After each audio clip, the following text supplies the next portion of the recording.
ин вохӯрӣ оғози мавсими футболро дар Тоҷикистон расман ифтитоҳ кард. Ба ҳавои боронӣ нигоҳ накарда ба варзишгоҳ мухлисони зиёди ҳарду даста ҳозир шуданд. рафти вохӯрӣ ҳам диданиву тамошобоб сурат гирифт.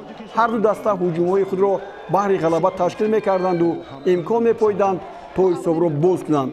ба қавли сармураббиён ин бозие буд ки қувваи дастаҳоро баръало нишон медод.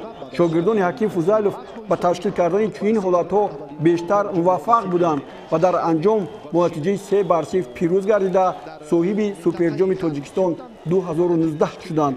ҳисоб дар дақиқаи 38 бозӣ баъди он ки хуҷандиҳо қоидаи бозиро дар майдони назди дарвоза дар муқобили Алишер Ҷалилов вайрон карданд, довар ба нуқтаи зарбаи ҷаримавии 11 метра ишора кард ва онро легионери нави дастаи Истиқлол Руслан Кориян бехато ба ҳадаф расонид.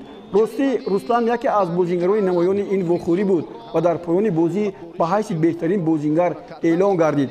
услуби ба худ хоси Руслан муҳофизатгаронро дар ғафлат мегузоранд ва дар оғози қисми дуюм ин футболбози арманитаборе ки шаҳрвандии ҳам Россияву Украинаро дорад, тавонист бори дигар бо голи дуввумаш мухлисони Истиқлолро шод гардонад.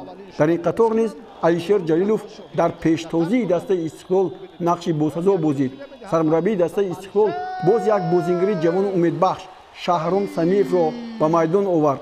Шаҳром аз таҷрибадорон қафо намонда дар ин бозӣ нуқтаи ниҳоии голзаниро гузошт ва аз ҳамдастаҳояш расман аввалин шодбошиҳоро қабул кард.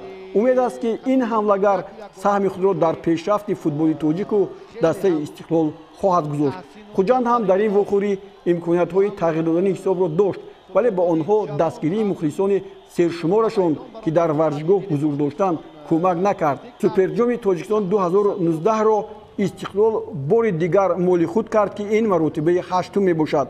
дастаи хуҷанд дар сеюмин рақобат барои суперҷом ё ҷоми олӣ ба мағлубият дучор шуд. ба беҳтарин бозингар доварон дастаи хуҷанд ва Истиқлол тӯҳфаву медалҳо ва ҷоизаҳо супорида шуданд.